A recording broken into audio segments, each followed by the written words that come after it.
Salut, c'est Trado, content de vous retrouver pour la mise à jour de l'indice parisien. Alors aujourd'hui, les résultats d'entreprise ont été globalement plutôt rassurants du côté des poids lourds de l'indice. Alors il est vrai que ça n'a pas été le cas pour tout le monde, hein. Certaines publications ont été horribles, notamment celle d'Europecar qui a perdu un tiers de sa valeur sur la séance d'aujourd'hui, ou encore Technip qui a perdu 10%. Mais fort heureusement, les grosses capitalisations ont plutôt rassuré et par le jeu de structure, hein, le CAC 40 s'adjuge 0,55%.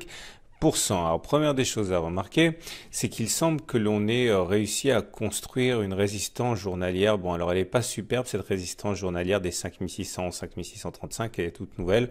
Pourquoi? Tout simplement parce que normalement, une résistance, c'est ce qui sépare deux sommets. Comme vous pouvez le voir, hein, nous ne sommes pas encore en situation de sommet, hein. Il faudrait dépasser ou au moins toucher la précédente résistance pour matérialiser la présence de cette résistance. J'ai marqué résistance et je viens de me rendre compte que c'est un support. Et à partir de là, on va dire que c'est un support potentiel à 5611, 5635.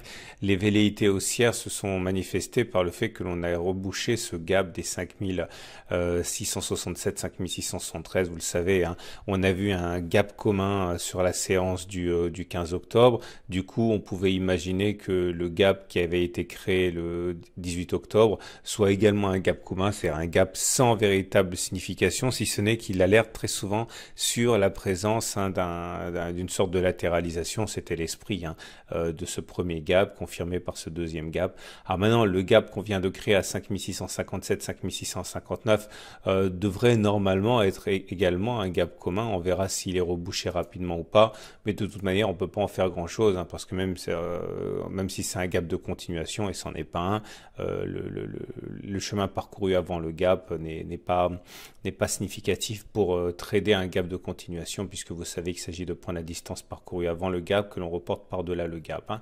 Bon, je digresse un petit peu. En tout cas, ce qui est sûr, c'est que la séance du jour nous permet de tutoyer à nouveau les résistances, hein, notamment celle de 5690, 5738 et puis la suivante. Est-ce qu'on va aller plus haut? On n'en sait rien, mais on avance en territoire absolument hostile.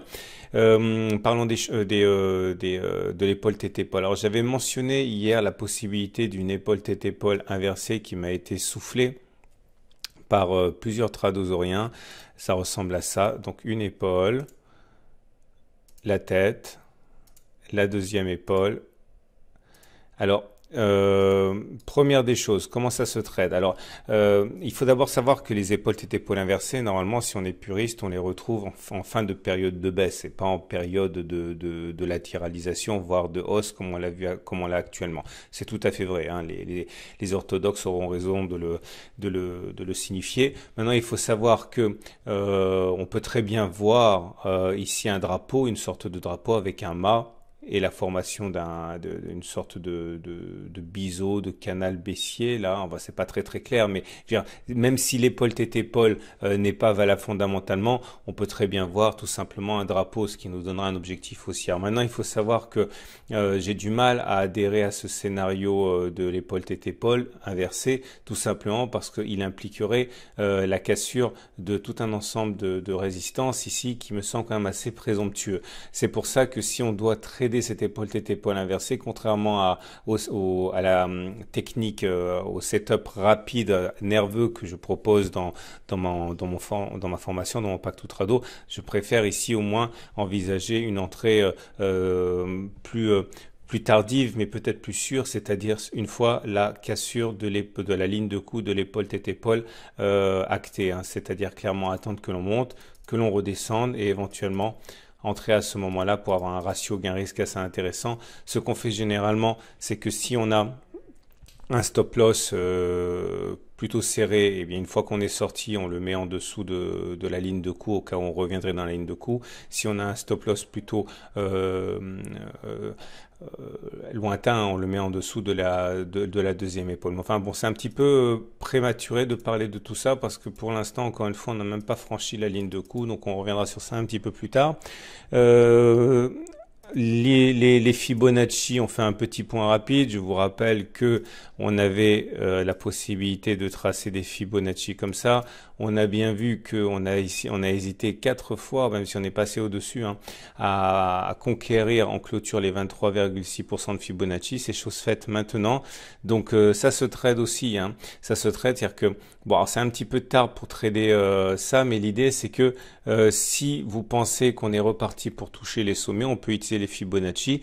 Clairement, ça veut dire quoi? Ça veut dire que si vous achetez maintenant et que vous visez un retour sur les plus hauts, vous pouvez gagner 0,93%. Il faut donc que le stop loss il soit au moins à 0,90%, enfin au plus à 0,90%, ce qui est pas mal puisque ça coïncide. Vous voyez, si vous mettez un stop loss par exemple ici, voilà, un bel enfoncement des 23,6% de Fibonacci, vous avez un ratio gain-risque qui est supérieur à 1.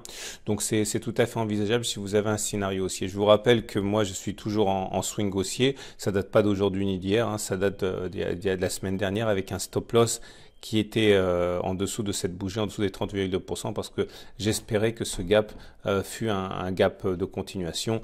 Bon, l'histoire a fait qu'il n'en était pas un, c'était un gap commun, mais voilà pourquoi j'étais entré haussier, et comme j'ai pas été sorti sur mon stop loss, je suis toujours dedans.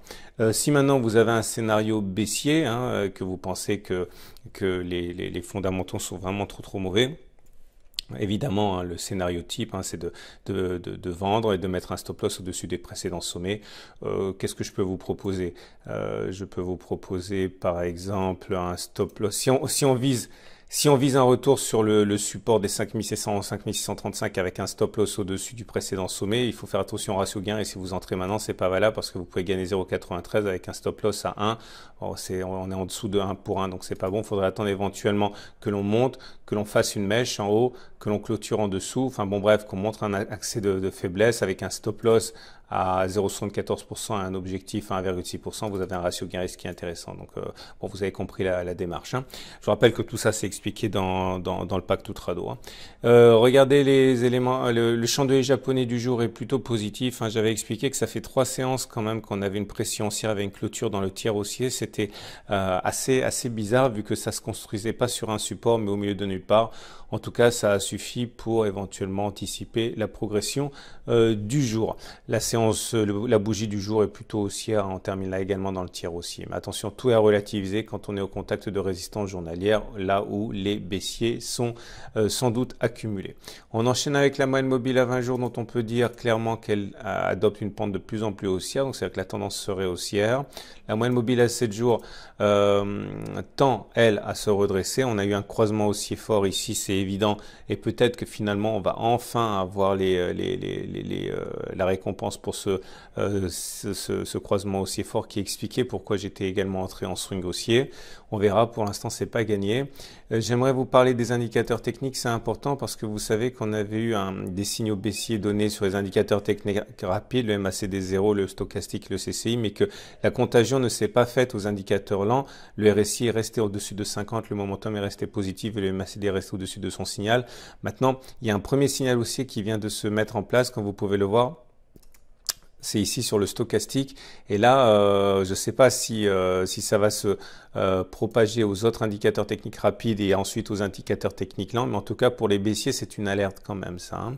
Attention, le stochastique est un indicateur technique, hein, que j'expose dans le pack tout trado que j'aime beaucoup, mais c'est aussi très nerveux, donc pas mal de faux signaux. Mais en tout cas voilà, ça vient corroborer l'idée d'une reprise de la hausse. C'est un des éléments à prendre en considération. Vous remarquerez également au niveau de... Alors je vais faire un peu de ménage parce qu'on voit plus rien. Voilà, comme ça. Au niveau de l'Ishimoku, pour terminer, ce qui est intéressant à noter, c'est pas la tendance qui est toujours désespérément neutre. Vous le voyez, la SSB est plate, le nuage est plat comme ça, mais on vient de reconquérir la Tenkan. Alors ça suffit pas, hein, c'est pas quand on est en tendance neutre et qu'on reconquiert la Tenkan ou que l'on la casse, c'est pas très significatif. Mais en tout cas, pour repartir de l'avant, fallait déjà repasser au-dessus de la Tenkan. Donc voilà, si on s'en tient à des petites victoires, le fait qu'on repasse au-dessus de la Tenkan est assez encourageant. Voilà ce qu'on pouvait dire. Je vous souhaite une excellente journée. Je vous dis à demain pour la mise à jour.